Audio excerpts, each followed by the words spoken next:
How to fix Nectar app won't let me log in. Hi guys, welcome to our channel. Let's begin. If you are not able to log in on the Nectar app, then in this video I will guide you on how we can fix this problem. The first reason why you're not able to log in can be the connectivity issue. So make sure you are connected with a stable internet. To check, you can open up any web browser and head over to any website that checks the speed of the internet. You can also switch between Wi-Fi and data and check.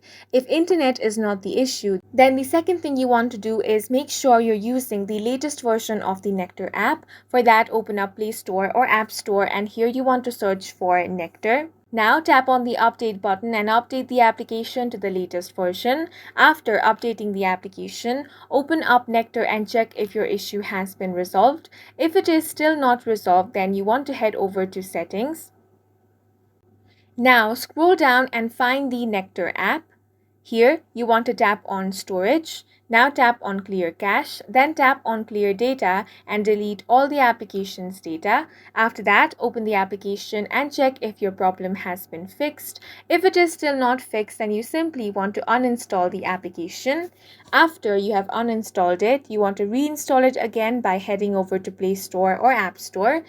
And these are some things you can do to fix if Nectar app is not letting you log in. And that's it for this video. If you found it helpful, please make sure to hit the like button and subscribe for more videos like this.